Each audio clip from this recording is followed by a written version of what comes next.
Praise the Lord. ஆண்டவருக்கு மகிமை உண்டாவதாக. எசேக்கியேல் புஸ்தகம் 3ஆம் அதிகாரம் 22வது வசனத்தினுடைய முதல் பகுதி. அவ்விடத்திலே கர்த்தருடைய கரம் என் மேலே அமர்ந்தது. கர்த்தருடைய கரம் நம்மேலே அமரச் செய்கிறவர் நம்முடைய ஆண்டவராகிய கர்த்தர். அநேக நேரங்களில் கர்த்தருடைய கரத்தை பற்றி நாம் படித்து இருக்கிறோம். ஆனால் இங்கே கர்த்தருடைய கரம் என் மேலே அமருகிறது என்று வாசிக்கிறோம். கர்த்தருடைய கரம் அமருகிறது என்றால் என்ன? அது எதற்காக கர்த்தருடைய கரம் என் மேலே அமருகிறது? அதுக்கு முக்கியமான காரணம், தேவனுடைய நோக்கம் நிறைவேறுவதற்காக கர்த்தருடைய கரம் என் மேலே அமருகிறது.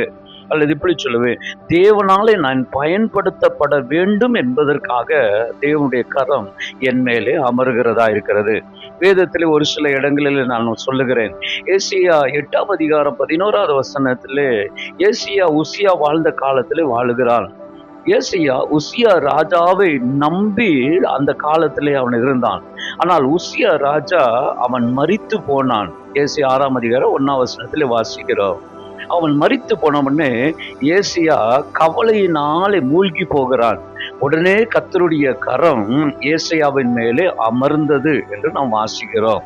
அந்த கரம் அமர்ந்ததினாலே கர்த்தர் அவனை எடுத்து பயன்படுத்துகிறதை நாம் பார்க்கிறவர்களாக இருக்கிறோம். அருமையானவர்களே, கர்த்தருடைய கரம் உங்க மேல இருக்கும் என்றால் உங்கள் மூலமாய் தேவனுடைய நோக்கம் நிறைவேறும். நீங்கள் தேவனாலே பயன்படுத்தப்படுகிறவர்களாய் மாறுவீர்கள். 2 ராஜாக்கள் 3ஆம் அதிகாரத்திலே இங்கு யாராவது ஒரு தீர்க்கதரிசி இருக்கிறார்களா என்று அவர்கள் விசாரித்து கொண்டு வரும்போது, எலியாவின் கைகளுக்கு தண்ணீர் வார்த்த எலிசா என்கிற ஒருவன் இங்கே இருக்கிறான் என்று சொல்லி அங்கே பார்க்கிறோம். 2 ராஜாக்கள் 3ஆம் அதிகாரம் 15வது வசனத்துல. ஆனால் 15வது வசனத்துல கர்த்தருடைய கரம் இந்த எலிசாவின் மேலே அமர்ந்தது. எலியா போன உடனே எலிசா சோர்ந்து போய் இருக்கிறான். சோர்ந்து போன அந்த நேரத்துல கர்த்தருடைய கரம் எலிசாவின் மேலே அமர்ந்ததினாலே அதே 2 ராஜாக்கள் 3ஆம் அதிகாரம் 17ஆம் வசனத்திலும் அதற்கு பின்பதாம் ஆண்டவர் அவனை பயன்படுத்துகிறார். ஒரு தேசத்திற்கே தண்ணீர் வர பண்ணுகிற தேவன் தான் நம்முடைய ஆண்டவராயிருக்கிறார். பரியாசம் செய்யப்பட்ட எலிசா இன்று கர்த்தருடைய கரத்தினாலே வல்லமையாக பயன்படுத்தப்படுகிறவனாய் இருக்கிறான்.